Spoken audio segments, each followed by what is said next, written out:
Ladies and gentlemen, dear colleagues, the previous speaker actually made an introduction for me as a man who lived 6 years in the center of Islam in Kazakhstan and Kyrgyzstan. So I experienced a moderate Islam, and I will look at everything through the climate changes in the meso and micro environments, dangerous phenomena. I would start with the difference that I chose a quote from the founder of the U.S. National Parks in the USA, the natural scientist John Muir, who said, "When you move one single thing in nature, we find out that it is linked with the whole rest of the world."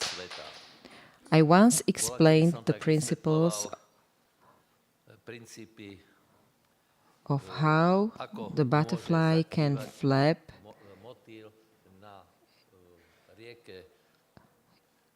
its wings on the river Mekong and can cause a storm of, let's say, in Vietnam.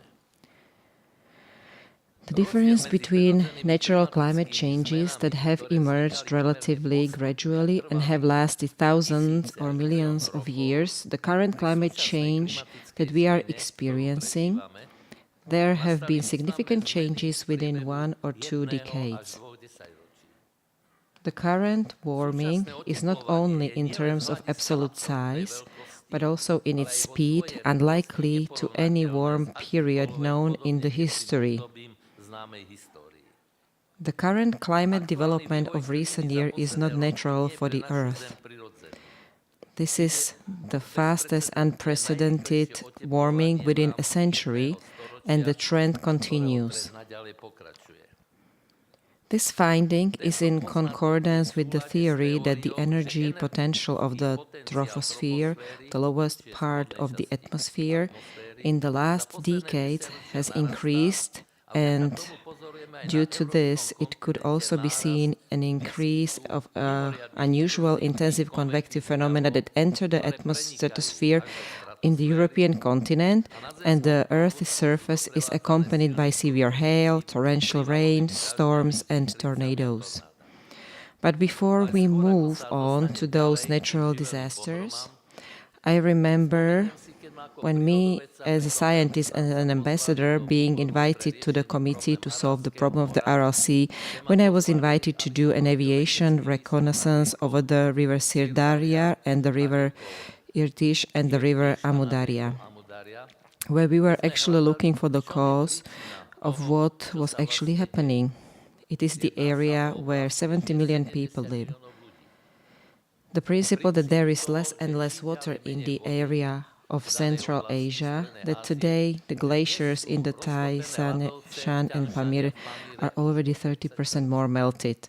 If this dissolving, melting of glaciers continues, in some 20-30 years, this area essentially get a catastrophe of drought.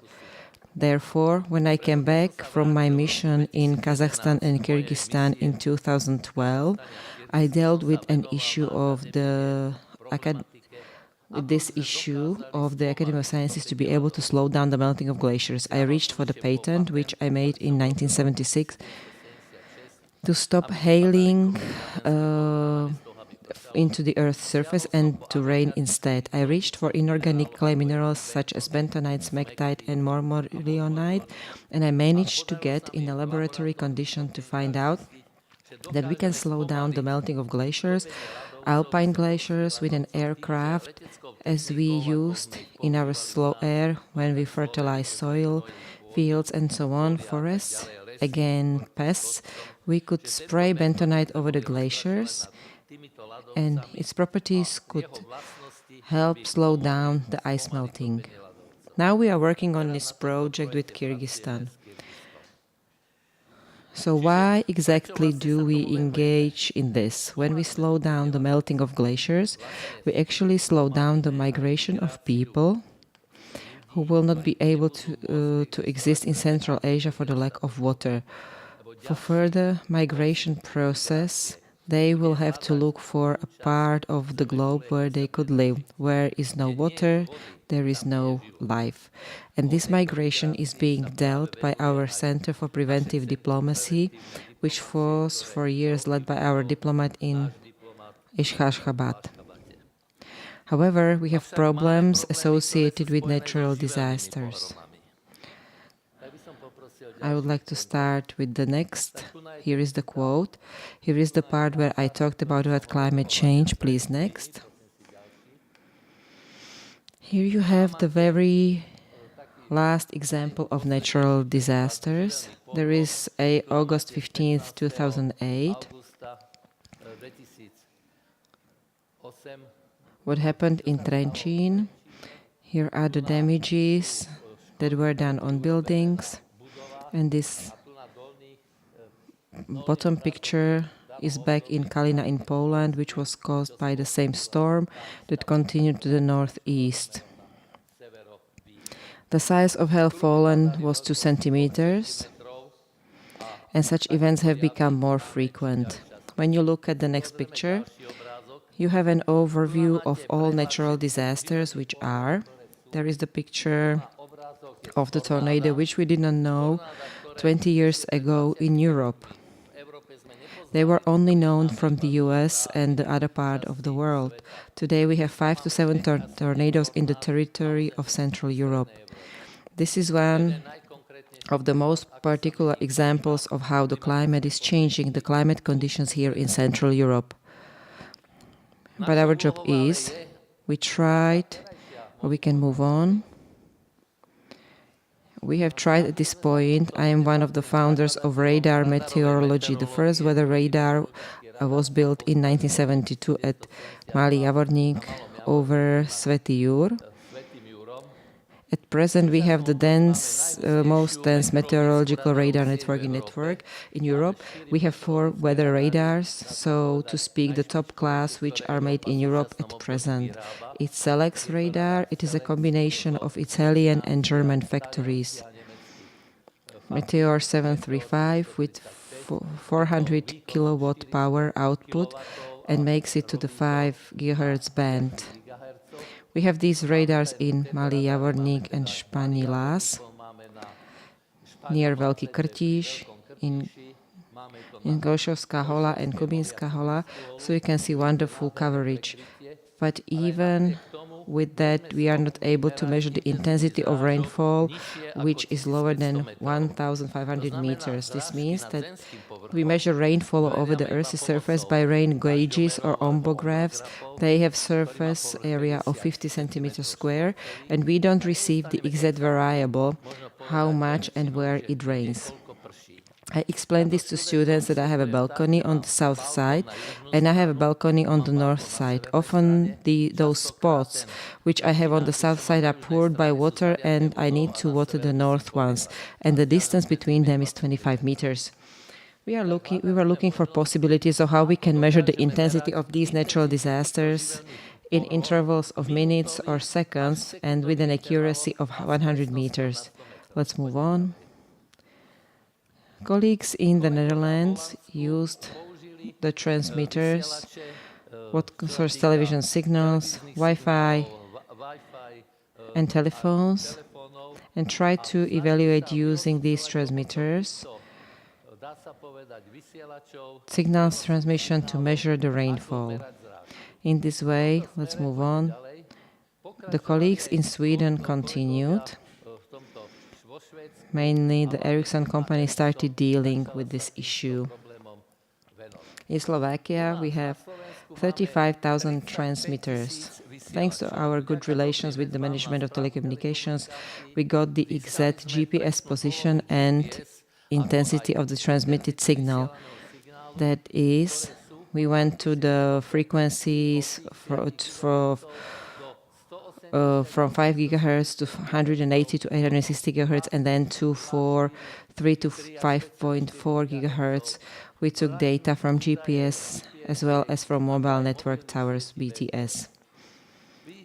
We can see that in the picture on the left, it is pilot signal. This is the strongest signal which the station sends and through which we can connect to the transmitter station. We can move on. So here is an example when my co-worker of Trenčín University in Trenčín had 2 BTS transmitters opposite his balcony of the house at a distance of 400 meters. And based on these two continuously monitored transmitters, he could obtain information on how the rain continually caused reduction on the line in the Fresnel zone. Here you have the original signal we were receiving. To the right is the information from meteorological radar that frontal system really passes through Trenčín at a distance of 400 meters, which primary signal is received, and blue image shows the intensity of rainfall, and the stretched square is the magnitude of 5 million data in seconds. And we evaluate how the intensity of rainfall has been measured: light rain, moderate rain, heavy rain. Using a single receiver, which needs no active radiation, you receive information about where and what intensity of rainfall can be measured. What is it good for? Firstly, it is very important information for planning purposes. For example, to know how to make sewers. The other is the management of road transport. District road administration can say for the entire route, for example, Trenčín, Žilina, exactly where and how intensively it rains. Based on this, we can ensure the operational safety. And you can tell the last snowfall that took place. For example, tonight we managed to measure the snowfall, which the weather radars have not been able to do so far. Further, we were not able to measure and monitor the fog. In short, we can measure the particles that are nanoparticles in the atmosphere, that is, in the aerosol field. And this could we came to the stage of nanoradiometeorology. We are going to completely different area. So far we measured drops, we measured rather large snowflakes, and now we measure particles having 20 to 50 micrometers. We came to a completely new era, thus enabling us to ensure future measure rainfall throughout Slovakia. That's all. Thank you for your attention.